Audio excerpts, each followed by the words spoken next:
This week on the show, photographer Andy Becca of Box Top Photography. I'm photographer Brian Fisher. And I'm model Roxanne Kelly. And this is TWiP GLAM. TWiP GLAM is This Week in Photography's newest podcast. Each week we explore the world of glamour photography by examining a photographer, model, or makeup artist portfolio. This week, we jump in with Andy Bacha. Hi, Andy. Welcome to the show. Hello. Pleasure to be here. Tell me a little bit about how you got into photography.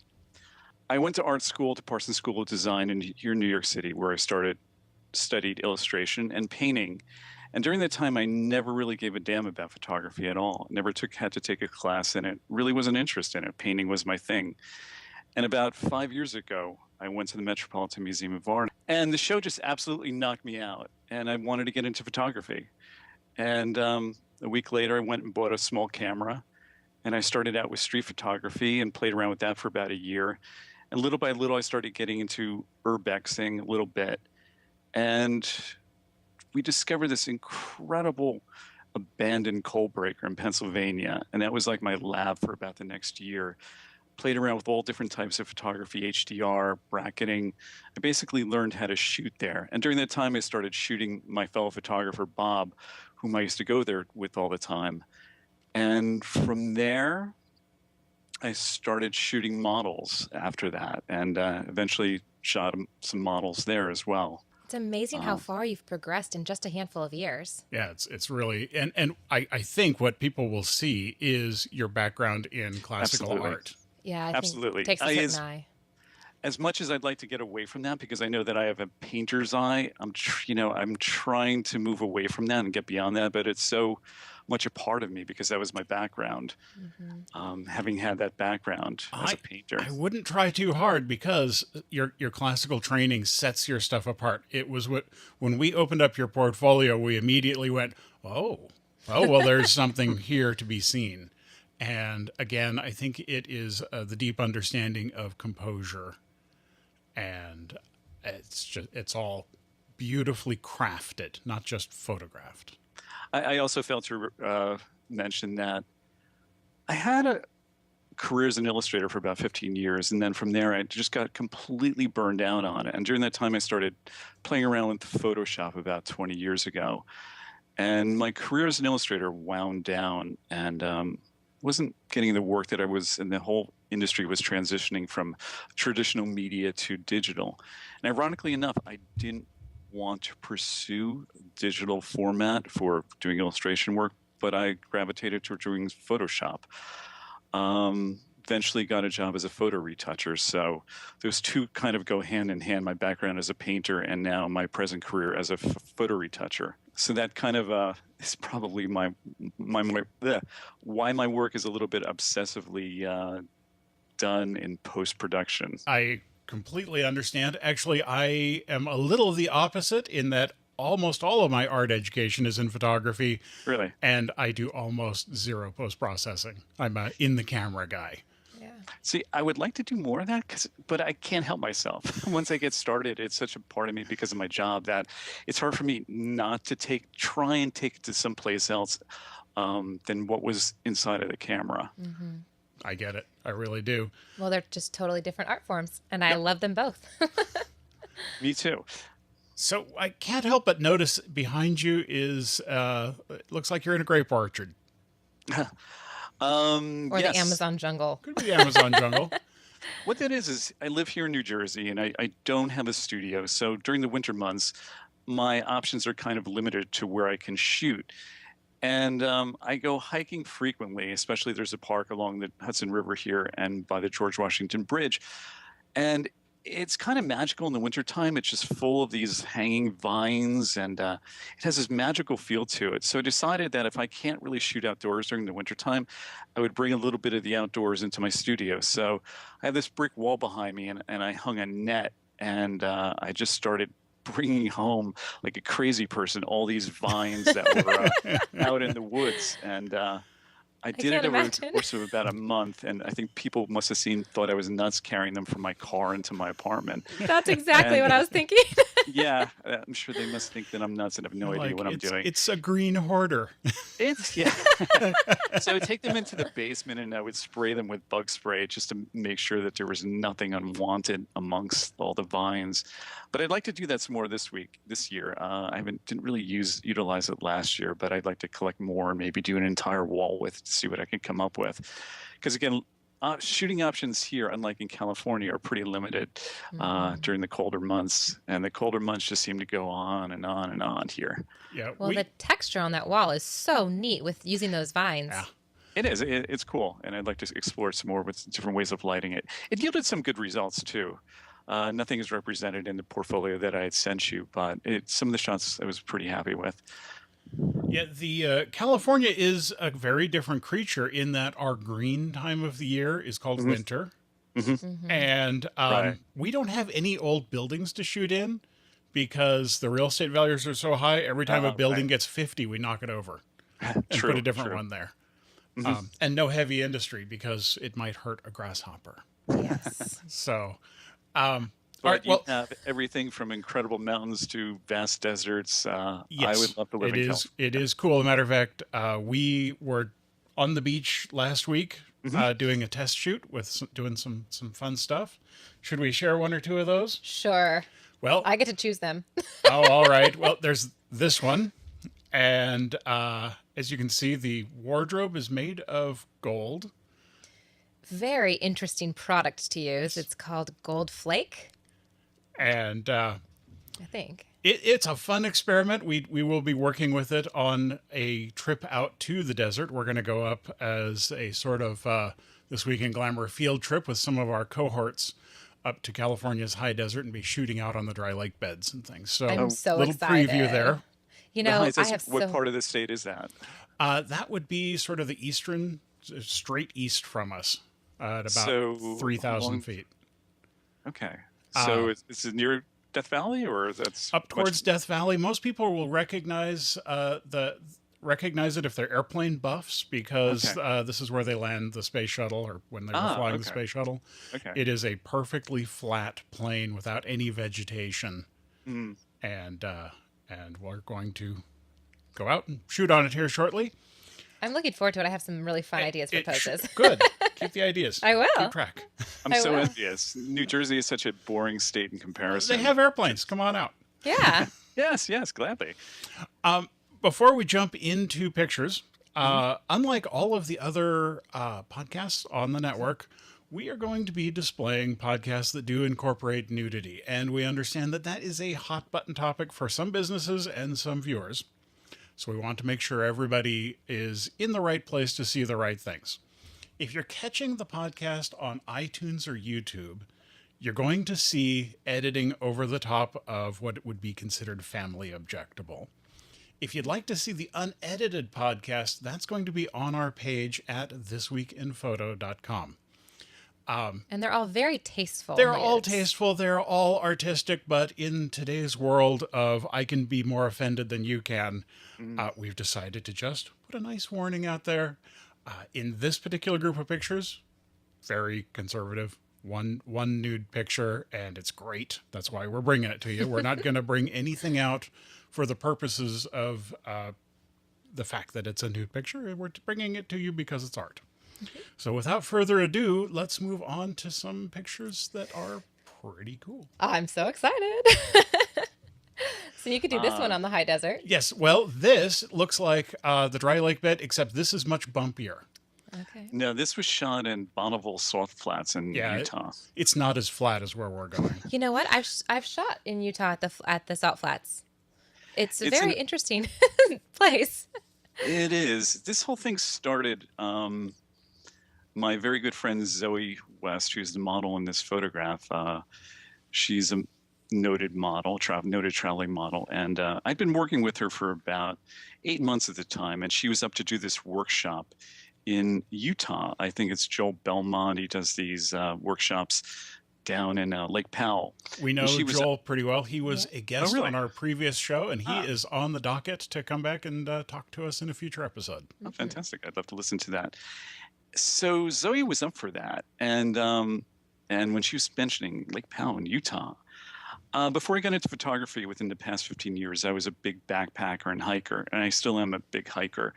And Utah is one of my favorite places in the world, and I've been there countless times. And when she told me that she was up to do this workshop in Utah, I was like, wow, that sounds fantastic. And then I was looking at the price and then thinking about it. And it was just like, I mentioned something under my breath, like it would probably be cheaper if I just hired my own model and did my own trip. And I was just kind of joking about it. And she kind of said, well, I'd be up for that if you really wanted to do it. And I said, no, that's crazy. And so a week later, I was buying tickets for the two of us to go. And that was in a January. So we went in the first week of May. So this was our first, we'd gotten in late the night before. And so it would have been unthinkable to get out to the Salt Flats at 6 o'clock in the morning. So we arrived at the Bonneville Salt Flats at about, like 9-ish. And at that point, the light was pretty damn strong. You can tell, definitely. Yeah, it was very bright. So we kind of missed that perfect window. But we ended up shooting there for about an hour or so until the light just got too crazy. And it worked best if she was sort of facing this away from the sun. And I think on this particular shot, I may have had a speed light in front of her by about 10 feet just to sort of throw some light onto her face.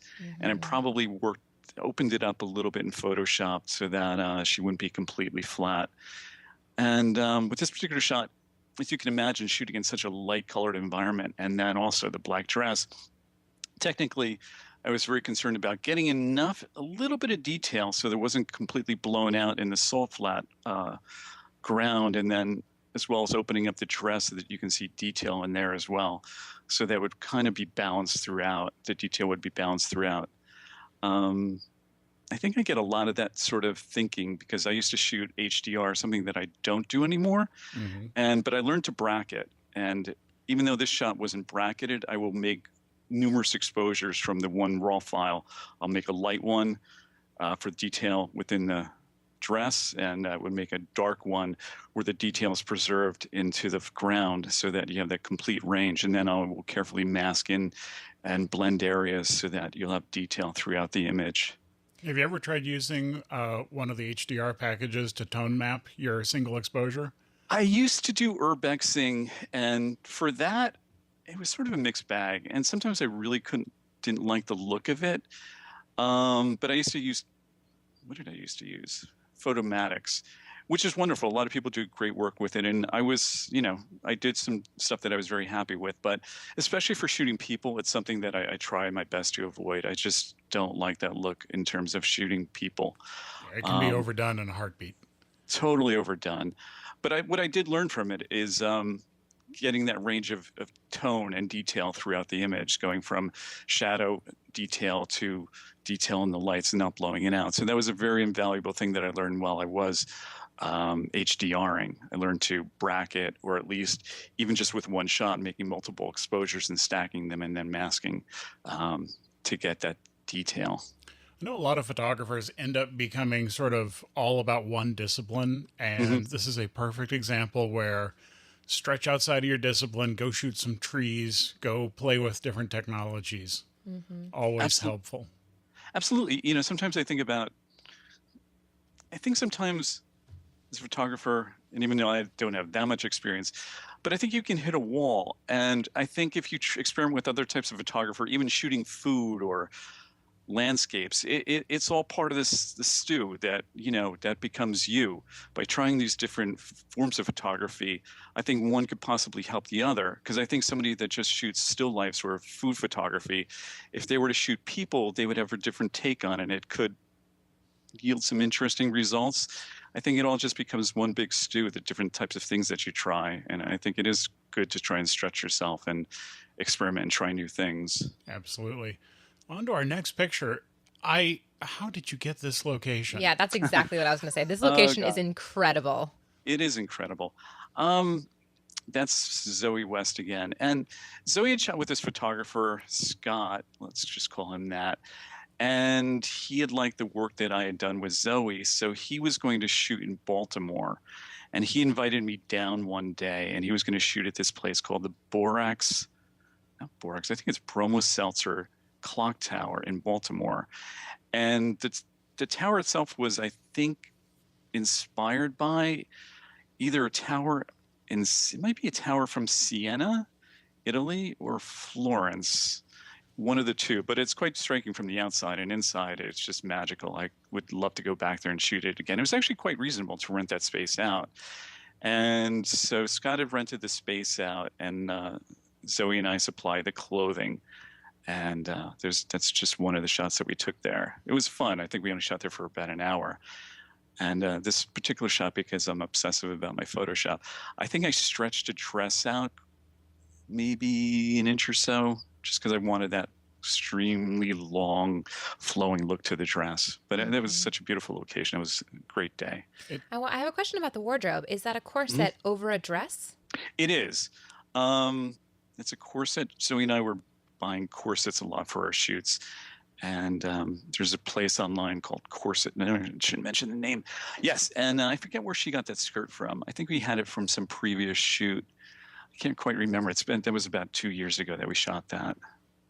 Yeah, if I wanted that set, I would have to build it from scratch. Yeah. And I probably would. I know, you would. Brian's crazy. He just builds a studio in his garage.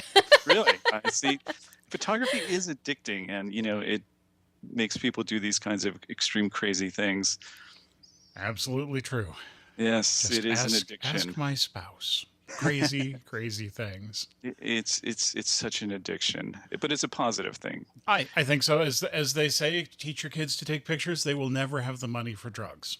That's a good one. And I know exactly what you're talking about.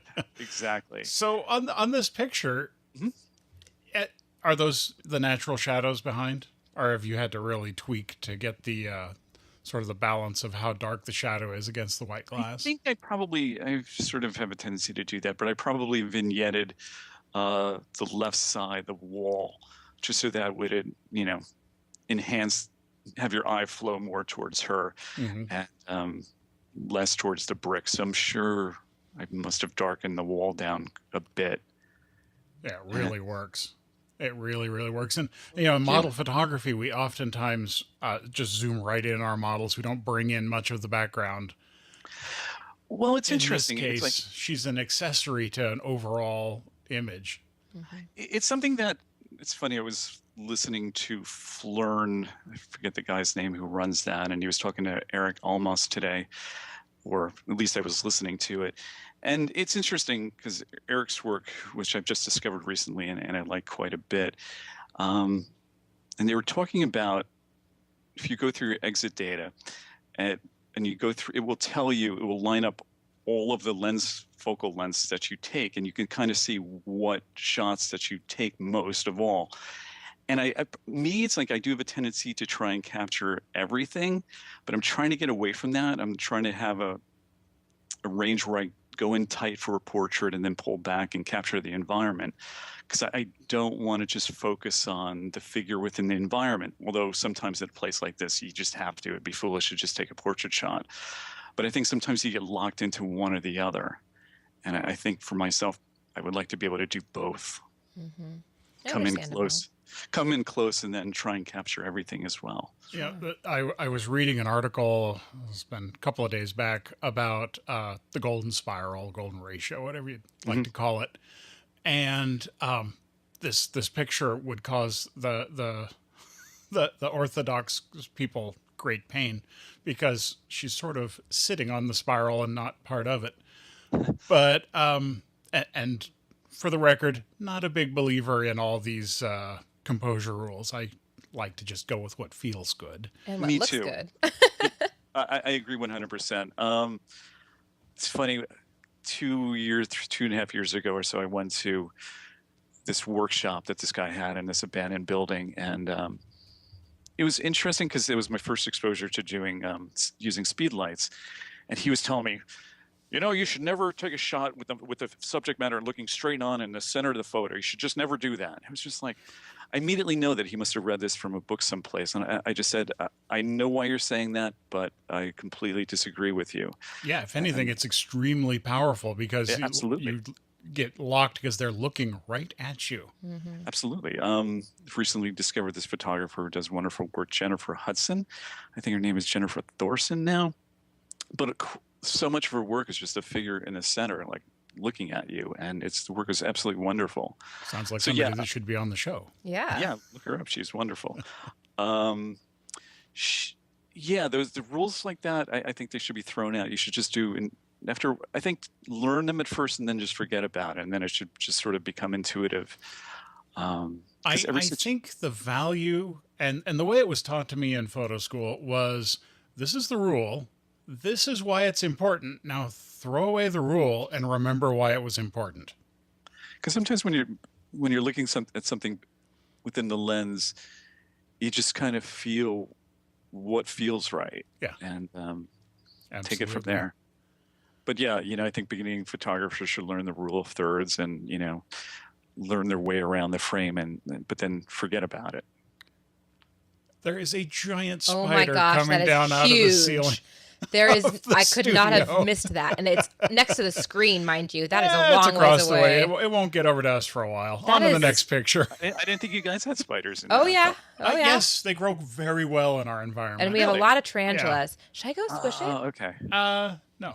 Are you sure? We're just We'll gonna get leave that it? later. Okay. We'll That is put a a name big tag on it. spider. Call Oh it my good. gosh. God. You and I are both looking at it at the same time. It's coming out of the ceiling next to the screen. It's like, oh, we've suddenly gone into a fairy tale where a pig is talking to a spider. Yeah.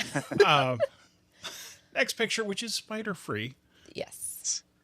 This next image is gorgeous. I love the wardrobe. I love that she's topless and that the curves in her are manifested in the landscape, which is so cool. Yeah, and the use of the line from the corner working its way off in, basically aiming at the mountain, is pretty great. You think you and I could make this shoot in the dunes? Yes, we could. Let's do it.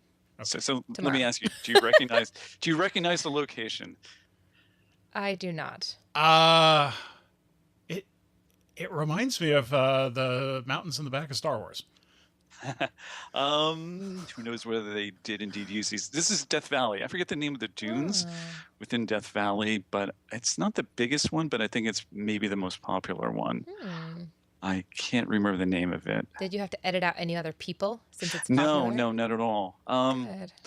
This was Zoe and I do these trips, and this was our second trip that we made, and we got into Vegas like later in the afternoon than we would have liked, and we drove crazily to get to Death Valley to try and make use of the remains of the light that were left during the day. And we got there a little bit later than I would have liked, because we shot for maybe half an hour before the light just vanished.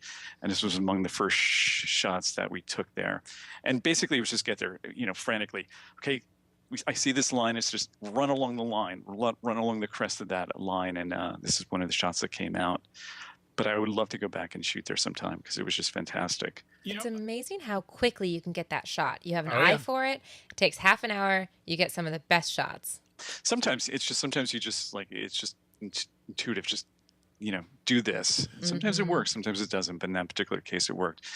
And I just remember that sand was so difficult to walk through. I'll bet. And I think, eventually we tried some nudes there. And I think there were some people on a hilltop sort of watching the whole show. It happens. Zoe's such a seasoned pro. It's like she doesn't really care. But So something that, and it took me a minute, because I was looking at this line and I'm kind of fascinated with it, and I realized, so most of the time you're in sand dunes. I only shot on sand dunes half a dozen times, but you're always looking for the pristine dune with that razor sharp edge to it. Mm-hmm. This edge has been trampled down by tourists. Yes. And it's turned into this lovely middle tone between it's a stripe instead of a line. And I love it. I never really looked at it. Never really noticed that. But yeah, it's just like this flat little, almost like a pathway along that crest. And the light was just like, there's just perfect separation between the light side and the dark side. Yeah. It's almost like a story, like she's walking along this hillside or this hilltop. You just need a castle in the background. Yeah, and a dragon. It's a wish. lovely image. I again love the use of the lines. The color of the sky offset the color of the skirt is great. It looks like the same skirt as in the last shot. It does. That could very well be true. On a limited budget, I don't have tons of money to spend on this stuff. It's like some stuff. Sometimes you do see the same clothing in certain shots. No, that's not a bad thing. Well, the next time you're going to Death Valley, you give us a week's notice and we will pile in a car We will. and meet you there. We will. I would love it. You guys seem great. Yeah. It's just, I haven't really looked at these shots in a while, and they just trigger the memories of being there and shooting, and it was a lot of fun.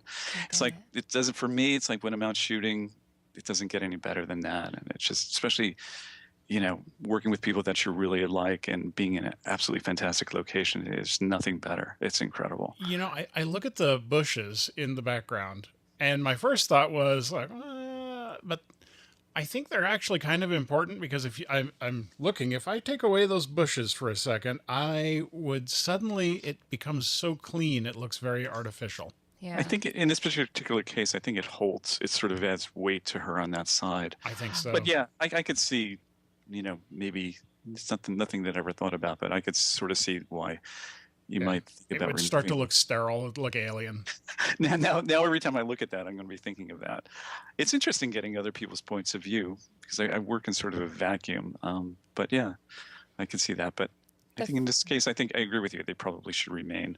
Yeah. Well, through the magic of technology, here they are gone, and here they are back. And as we can obviously see in post-production, that it's a lot better with them there.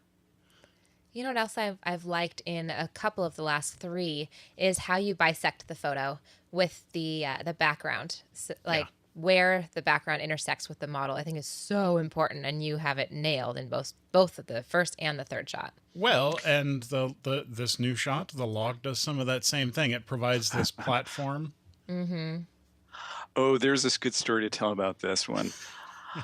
There's always a good story when water is involved. Doesn't get much better than this.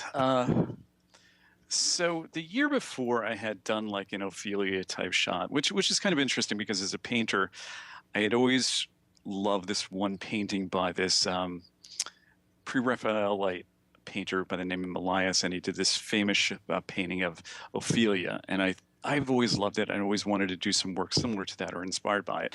Little did I know that just about everybody out there has the same idea. Anyway, so the previous year I had done this Ophelia type shot, which is like this woman laying in water, and it's based on a Shakespeare novel. I can't remember the one, forgive me. And so the following year, which is when this shot was taken, I had scouted out this absolutely fantastic location to do a second shoot. And as you can see, it has the tall weeds and the lily pads in the back and the tree stump in the water. It was just fantastic. And the light at the end of the day, it was just absolutely magical. And so when I first scouted it out in April, the water level was fairly high, and it looked more doable. By July, when I went to this location, we were in a slight drought, and the water was a little bit more nasty than I would have liked. So I chose Caitlin for this particular project because I know she's a tough girl. I knew that she would do things that a lot of other models perhaps wouldn't. So we got to the location, and I was like, ugh, the water is lower and a little nastier than I had hoped for. And I said, you don't have to do this if you don't want. I have a backup location, which she was willing to go for it. So she had sneakers on, and she made her way out to the tree trunk, which is about maybe 20, 25 feet from the shoreline. And the shoreline had a little bit of a hill to it. So I was positioned on the hillside with my tripod looking down at her, so I'd have more of a range of view. And so at one point she was by the log, and she just stopped. And she's looking into the water. And I said, Caitlin, what's going on? And she said, there's things swimming in the water. And I was like, are they minnows? And she's like, no. It's like, tadpoles? No. She goes, leeches. Oh my God. I was afraid you're going to say that. Thank God she jumped onto the log, and she frantically just like with her hands just pushed them all off. They were on the dress. One was in her sneaker. None actually latched onto her. Oh my goodness. And she was okay. But Caitlin's a trooper. After she got that, I said, you can certainly get out of there if you like. And she says, like, no, I'm fine. Let's shoot on here on this tree stump. And she used to be a gymnast, so she had, excuse me, very good balance. That's And a we good shot there for thing. maybe 5-10 minutes or so. And this was one of the shots that came out of it. And she was fantastic that day. And She had to go back into the water to get out. she did. And she made her way out. And fortunately, when she got to shore, she had no leeches in her, because I think because she was quickly moving, none of them were, it wasn't Attached. Oh, that's it good. wasn't an issue. Oh, And I gave her a big tip at the end of the day for that one. Yeah. And it didn't seem to damage our friendship. That's good. I admit that I've caused more than one model a challenging day over the years. I want you to know, this is actually one of the first pictures I saw of yours. Mhm. And it lives on a folder on my laptop entitled Medium Format Copy Pictures. Oh. And this is of my inspiration pictures, because I've started shooting a bit of medium format film. Mhm. And I think this would look really beautiful in ridiculous black and white film resolution. Probably, yes.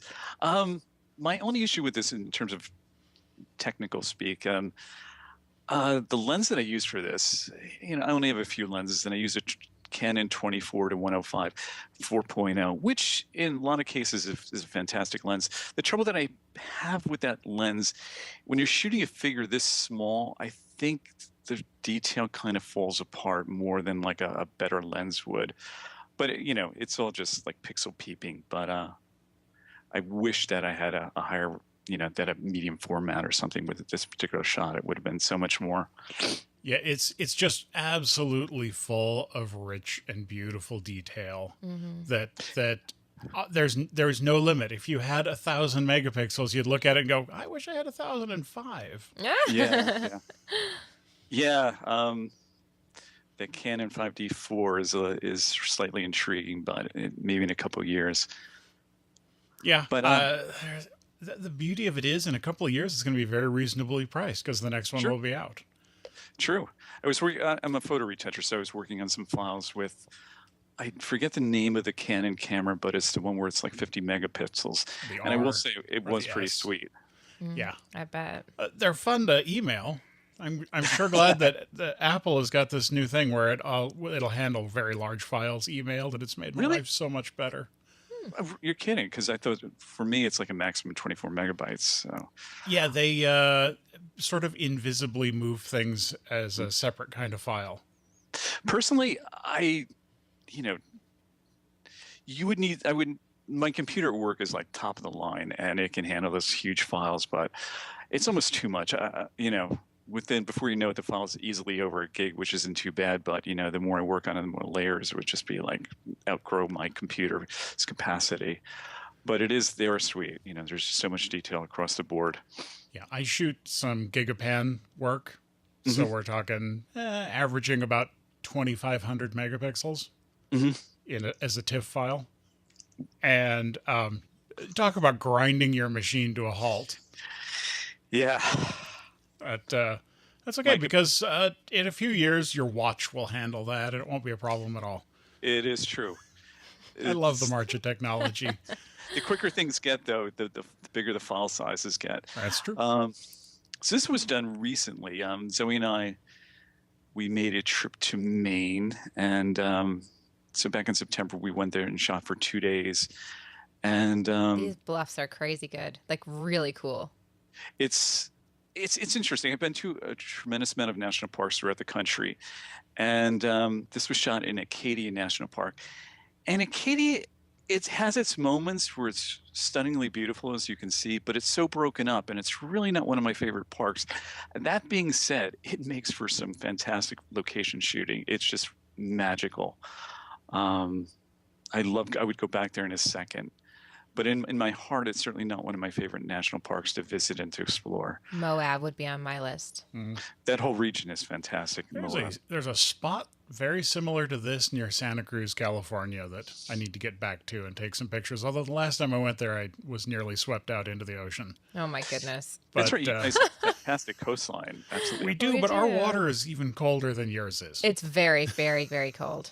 I was only in last week. Really, that is Yes. true.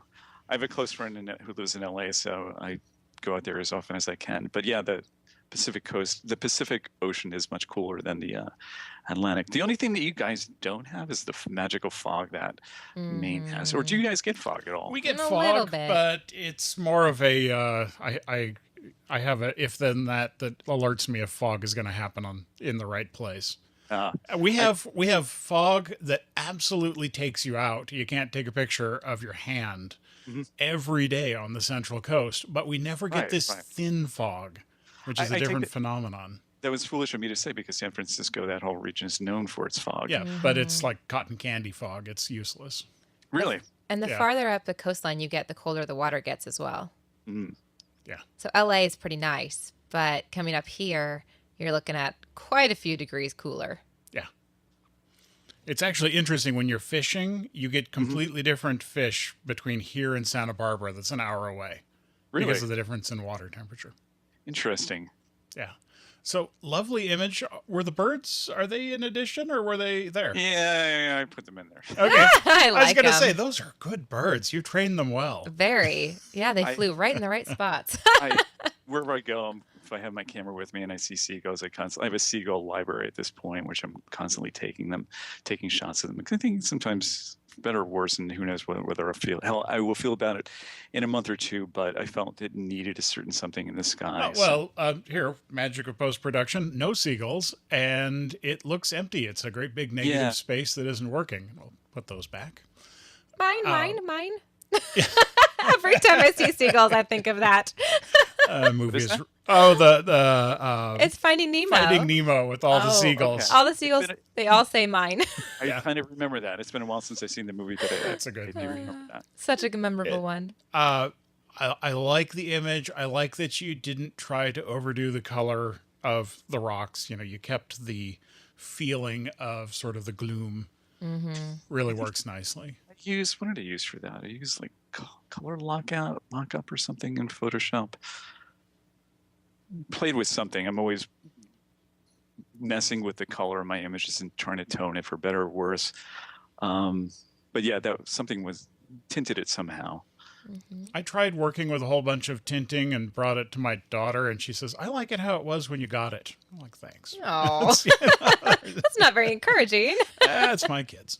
I was looking at Eric Almus's work, and his work just has this beautiful tones and tints to them. It's sort of inspiring. You know, I'd like to look at his work more and see where it takes me.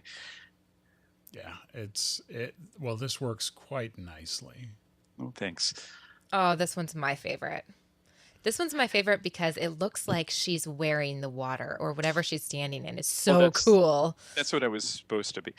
So this was shot in Maine as well, and so he was posing against these kelp, these rocks that just have a lot of kelp on them, and I liked the shot. I loved her pose, but it just seemed like it needed something, and I just started exploring, and it just started leading me to other places far different than how the actual shot was. So, but yeah, it was supposed to be like the dress was sort of forming the water. I actually have another idea of maybe having the entire dress as the water. There are a few I'll try and play tutorials around. about that, and I've thought about playing with water dresses. It's been done for a I'm sorry, it's been done. You know what the coolest thing is that it almost looks like she grew out of the water. Yeah. No. It's got a very fairy nymph. tale feel Yeah, about it. exactly. And I think I like that part about it. I the also like best. the bringing the light just really on her face. Looks very organically done. It doesn't look like it just sort of happened in the box. Right. That they just kept on pushing it and pushing it and pushing it. It worked. Thanks. Hey, it was a fun project to do. Hope to do some more. I like the texture of the background too. I like the I shoot with water almost always. It is definitely adds complexity and difficulty, but the effect is so good. I've recently I've really gotten into that this particular year. I used to love shooting at abandoned buildings, and I can't really do that anymore. All those places have disappeared, but water's starting to fascinate me like abandoned buildings used to. Mm-hmm. Very nice. So I look forward to getting into that more. This next one is so fun. Is she running away from you? It looks I like don't know. she's running for her life. Yeah, I don't know. It just seemed like an interesting thing to have her do in that particular location. This was the first series of shots that we took when we were in Maine, and the fog was just magnificent that morning. And the bridge just looked so interesting in that center line. I just said, run. And she had the dress on, and this is what we got. It's really, Beautiful. I didn't really have a story behind it. I just thought it would make for an interesting visual. I Well, love it. the story is the picture. Yeah. That's the best kind. That's what Can- the picture is. It's just telling a story. And it's a really neat one. I love how she threw her arms out like that. Like, that's not really how she runs, but I hope not. I don't know. She started running, and then she was twirling around, and this was the best of those particular shots. But that fog was just fantastic. We went there the next morning. Absolutely beautiful. There was nothing, no fog whatsoever. oh and man, you guys captured it Yeah, in the we, right we moment. have to go to Northern California to get that kind of fog. Yeah, it's very neat. Maine was- Mysterious. the light in the fog was just magical for those particular 2 days. And I had always dreamed about being able to shoot in the fog, and I had 2 great days doing it. Very I love good. it. Love it. Thanks. Oh man, see the fairy tale thing, it just keeps Yeah, going and I love it so much. I was eager to get to this because this is such a radically different color palette. You know, I changed this for you because, well, this particular shot that I have in Model Mayhem, it had like a tint to it, and I hadn't looked at it for a while, and I didn't really care for it, which happens to me often. And I stripped some of the layers off when I was making the JPEG for you yesterday, and this is what I got.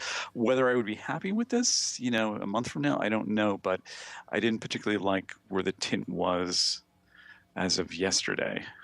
Finding these kind of dresses that have so much flowy material, it must be challenging. Where do you find these things?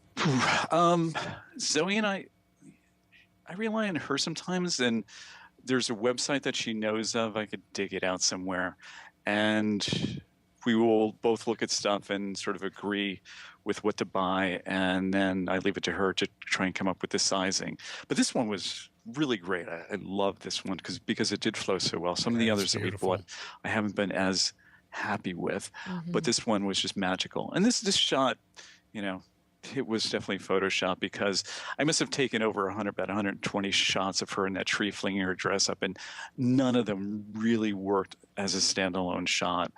And the dress was sort of composited and stretched, and just to try and create something, a flow, and have some magic to it. It really worked. It It's almost really looks like she nice. has wings. It would be nice in black and white. Yeah, it would too. You know, I never tried that. Maybe I should try it in black and white. I like the It's angles too. Yeah. Well, it's again looking at all of the lines in the dress and the lines in the trees. They all sort of bring you to her. And actually, the tree looks like a giant hand. It kind of does. does, And doesn't it? hands are, you know, as far as composure goes, hands can be very powerful. There's a reason why they're hand models. Is your brain, Right. your brain is designed to recognize hands. Yeah. And this was shot in the Pacific Northwest at one of the rainforests up there. Nice. And, Very cool. Fabulous.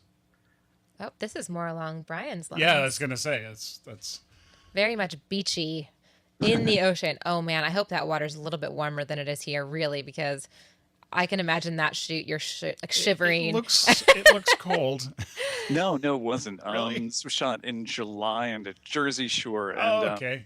there's this place called Sandy Hook, and it's this sort of this landmass that sort of juts out into the Atlantic Ocean, and so you can have the sunrise on one side and see the sunset on the other. And Cool. the water in Jersey gets fairly warm, and this was on the bay side, and just for some reason unknown to me, but it certainly is magical. So it was like a gift to me. These couple of trees have just washed ashore, and they've been there for years and years and years, and they just make an absolutely fantastic location and prop to work with. Yeah, you guys get your water from Florida. We get our water from Alaska. Yeah. Okay, big know- difference. I don't like the stem coming out of her face. Everything else is gorgeous. Oh, I okay. really wish that stem was, or that Yeah, I could- branch. You know, See. okay, now that's all that I see, and I will remove that. Yeah, if Since we- you're great with that's what I mean. Photoshop. let's do a little quick clone that out. Yeah, you're right. and back again, and yeah, it's not. It could be. It's still a gorgeous shot. We, just we that how much generally you try touch not up. to, go through people's things and go change that. I don't mind. It's just I've taken care of a lot of other things for some reason, and I usually notice things like that. For some reason, it didn't notice it or bother me. At first, But now, I thought she had whipped her head and like It was a her ponytail. hair. Oh yeah, Yeah. maybe, but definitely you could tell from the background that it's definitely the branch. Yeah. I Okay. think, yeah. I will edit that. Thank you. It doesn't have to be done. It was just something I had to point out. It does now. It's once you cannot. Well, actually, in photography, you can unsee things. That's what It's just cloning gonna is. it's gonna bug me more than you can imagine. So Oh, so sorry. I will update my images. Oh, it looks like I Antelope love Canyon.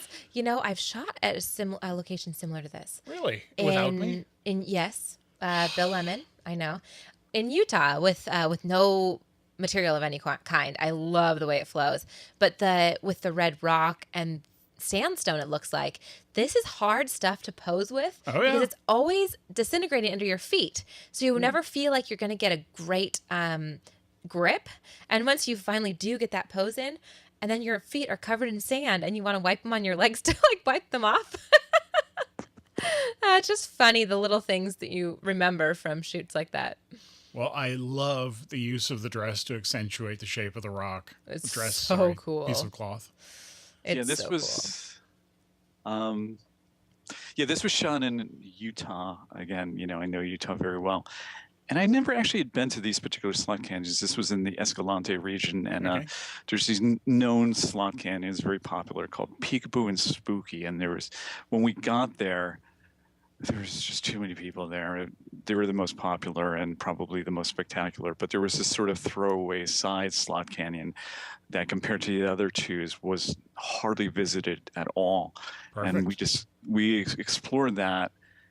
And I think we got in there. We walked in about 5-10 minutes, and we didn't see a soul. And of course, we were just about ready to set up, and somebody came in and passed us. And I said, what do you want to do? Do you want to shoot here or not? And she like hemmed and hawed and said, let's just do it. And so we shot for maybe 10 minutes within that slot canyon. She was shooting nude, so that was what the issue was. Mm-hmm. And I've so looked into regulations. It's really, really bad if they catch you. Yeah. Really? Yeah. That's where you go, I don't know. She was here. Yeah, exactly. There. She's just in the way of my taking a picture of these rocks. There's really interesting, actually. There's a lot of lawsuits that have been filed against people in nudity in national parks.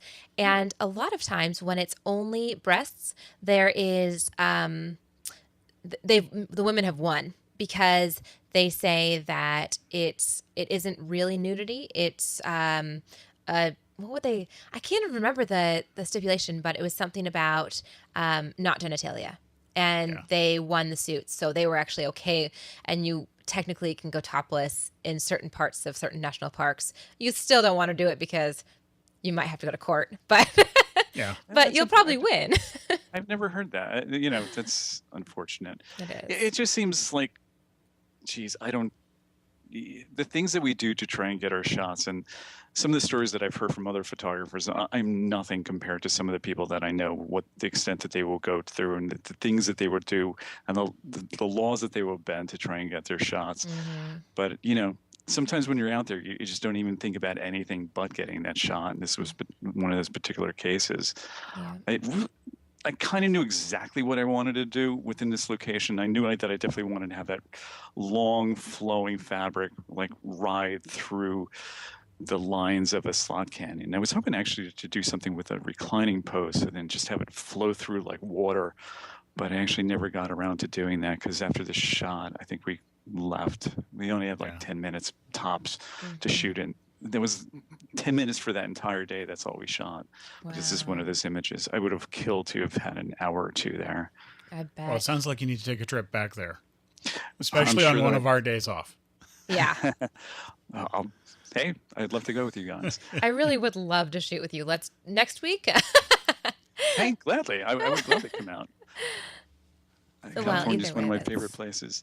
I love her. Okay. I love her show leg too. Her show leg was perfect. She's it was good arch and everything. So he knows what she's doing. Definitely. All right. This is one of my favorites, just Super on interesting. concept. Yeah. So this is one of those Ophelia shoots, and this has a story to it also, because I tried to choose images. This is one of my favorite images, and I'd love to do more of this type of stuff, but this also has a big background story to it. So that other shoot with the leeches, right after we did that, we went to this particular lake. And again, Caitlin is awesome. She's a trooper, things don't scare her. And I was able to shoot her in this lake, and I liked the shots. I just didn't add them into this portfolio that I sent you. But it showed to me that this particular location was doable. And I wanted to do this particular concept where the model is like asleep in the water with this long flowing fabric or blanket among these. They're not, I don't know if they're lily pads, but they're sort of in the lily pad family. Mm-hmm. What is she laying on? Is she standing and like posing like she's laying? She's sort of, I have an idea. Sometimes you have to like try to make it look natural. Yeah, the thing with her, she was sort of floating, but she couldn't quite float in that angle. So a lot of this was done in post, where the dress was sort of stretched to make it was more flowing. Got it. When I go back and do it another time, I have these Thermarest backpacking air mattresses, and I'd like to model lay in that, because that will get her to lay completely flat. That's So that's really hopefully cool. for next year. Yeah. But this particular shot, oh God, I'm glad I did it. I tried to do this 3 times, and this was the 3rd time. The first time I went there with Zoe, and she wasn't feeling well, and she couldn't go into the water. And so that shoot was a bit of a bust. The week after that, I was anxious to get the shot in, because it was August and the summer's coming to an end, and I had a window or a couple weeks left where the water was going to be warm enough to shoot this. And I put out a casting call for a model who's comfortable in nature, and explained that the shoot was going to be in a lake. It's a lake, but the water is it's clean lake water. It's not like a pool. But I had shot there before, and it was okay. So this lovely model applied to the casting, and I went with her. And I knew in the car ride over to this location that something was off, because she was caking on makeup in the car. Oh, yeah. And it's like, this is an outdoor water shoot. Why are you putting on so much makeup? This is what I was thinking internally. And at one point, she had a lot of blush on, and it was streaky. And I made some comment about her that the blush is streaky. It needs to be blended more. And she just like snapped at me, like, I know what I'm doing. So I knew this was going to be interesting. And we went to one particular location where a stream, and the stream is very clean, and just to get warmed up and acquainted with one another. And I realized she was not comfortable in nature, even though she thinks that she is. She was even too afraid to put her hand on a tree because of bugs or, something that's not creepy might be there. So I knew I was in for trouble. And she even had said, like, even butterflies freak her out. Oh my gosh. She completely misrepresented herself. Yeah. So we got to this lake, and she took one look at it. She said, "You said the lake was going to be clean." So obviously she wasn't going to go in it. Yeah. It's a lake. I turned away from her, and I wanted to scream. And I just, I got her out here. It was an hour's drive from home. It's like, you know what? Let's just go to another location, try and make lemonade out of lemons. And we just did some lovely enough images of her wearing a dress in this field, but it seemed uninspired to me, and nothing of the sort that what I wanted to do. And she would have been fantastic too. So that was shoot attempt number 2. Number 3. Sorry if I'm spending too much time on this particular shot. Attempt number 3, I put out a casting call again. Taylor showed up, and she was fantastic and went for it, and we had a great time. It came out great. I've rappelled down cliffs before. I photo believe shoot. that. Really? Doesn't surprise me at all. There is nothing Roxanne will not do. It's true. Brian has to like stop me from doing things. Like, no. I love models like that. They're fantastic and fun to work with. Well, it's how you get the best shots. Because look at that. That model gave up the opportunity to have that be her shot. That is so cool, and she is missing out huge just because she's being a pansy. It's true. Yeah. Back to some very long fabric. Can I guess this is the same piece of fabric? Same trip. So yes. She did such a good job of wrapping it tightly around her Yes, she did. body. That's tough. Yeah, I call this one Serendipity. This was shot outside of Zion National Park, and it's just this side canyon that I absolutely love. And usually when I go there, there's nobody else there, and I could sit there for hours, and it has these water pools. So I knew when we went to Zion that I wanted to shoot there. And we were doing some stuff with a dress or two, and it just wasn't happening, and it just seemed uninspired. Shot some nude stuff there, which didn't turn out too bad, but it just wasn't happening. And so maybe we got out the red fabric again, and suddenly this just wind just came as sweeping through the canyon and didn't let up. And we just both started laughing because we knew this was just like magic. And it was absolutely incredible all the ways that this dress flew, and it was just absolutely, and yet it didn't one take of her the with best it. experiences Yeah, ever. I know that would have What's been that? heavy. It didn't take her away. No, it did not. It was one of the most magical experiences that I've ever had shooting. I mean, it was just incredible. At the end of our, after about shooting for about 10 minutes, we both looked at the images, and Zoe just says to me, "We're not going to top this. Let's just stop and go to the hotel." And yeah, she was right. Well, and Roxanne's nailed it. The way that it has wrapped around and given her a very feminine figure, like a very form-fitting dress, is yes, exactly. magic. It It really is. is. I actually, when I got these shots home, I had such high hopes for them, and I couldn't bear to look at the raws for about a week or so because I was so afraid that I was going to be disappointed. And You build it up so much in your mind. Yeah. yeah. And, sometimes things never are as good as you would hope that they were or you remember them to be. But I was just so afraid to look at them that they were going to be disappointed. But, I was happy with them. I find that processing a shoot is sort of an emotional journey. You open up the raws and you're like, well, I guess there's a few here I can make something. And then you start, working on them and you're like, it's pretty good. And by the end, you're like, very nice. And so sometimes you miss them, and you come back a month or two later because you see things differently. Mm-hmm. Sometimes you see what you actually got instead of what you had hoped for, and sometimes that's not bad. I again, this is a serendipitous picture, but I'm just looking at how it's got some nice little darkness at the bottom, the lines working their way up with the rocks and the dress. It's really hard to even do this on purpose. Yeah, it's true. It's quite striking. That area of Zion is just absolutely fantastic. We need to get out there. Mm-hmm. Have you been? I have not been to Zion, and I can think of a few people in the This Week in Photo army that would probably mount a journey if we proposed it. It's true. I'd love to take you there. I'd love to take you to my canyon. Excellent. Mm-hmm. Excellent. It's a great place.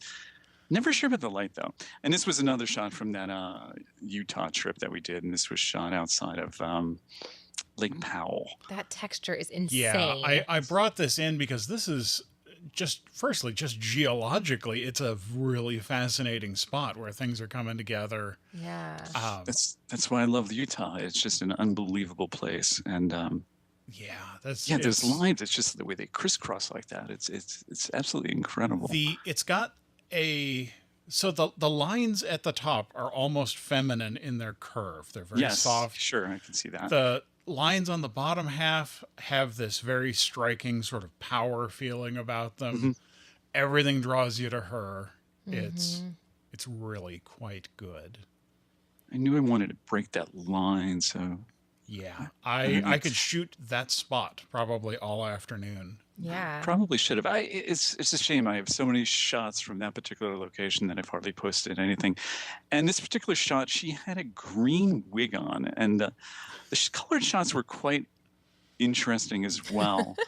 And for some reason, it seemed my work generally isn't too glammy looking, and for me, it seemed more my style for black and white than to see. Have I look at that, and if you tell me a green wig, I'm like, that's going to be great for black and white conversion. I can isolate that wig easy.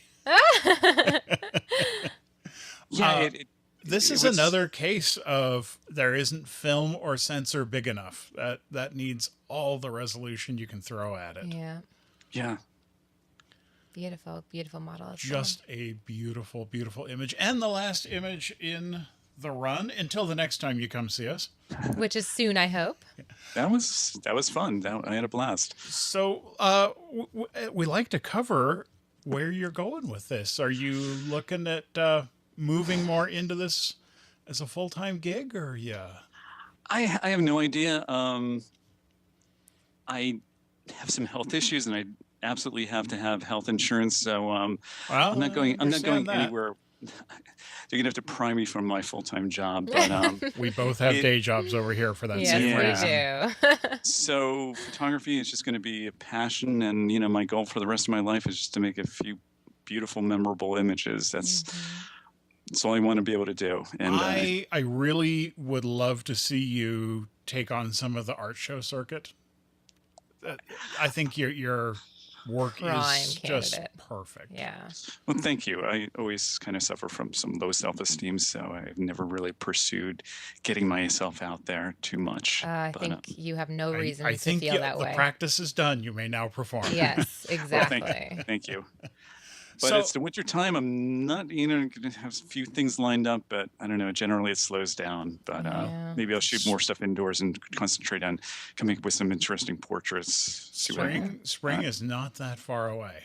It's true. You guys live in California. You don't know what it's like here in New Jersey. Yeah, you're right.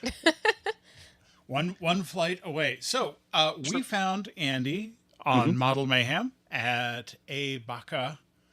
And we suggest everybody in the audience zip over and have a look at that. And that is spelled ABACHA. Really? My work comes up as like that? It does indeed. Yeah. Okay. And what's the best way if somebody wants to get a hold of you? Go through Model Mayhem, I guess. So, I have Flickr site. It's good. Yeah. That would probably be the best. With our audience, I suspect 95% of the people that would have need to talk to you, that would be they probably all have Model Mayhem accounts. Good medium. That would work. I'm always there. Thank you again to our sponsors, guests, and This Week in Photography for making this podcast possible. Don't forget to subscribe to us on YouTube, iTunes, or check out our unedited episodes at thisweekinphoto.com. We'll see you next time on TWiP GLAM. Bye-bye.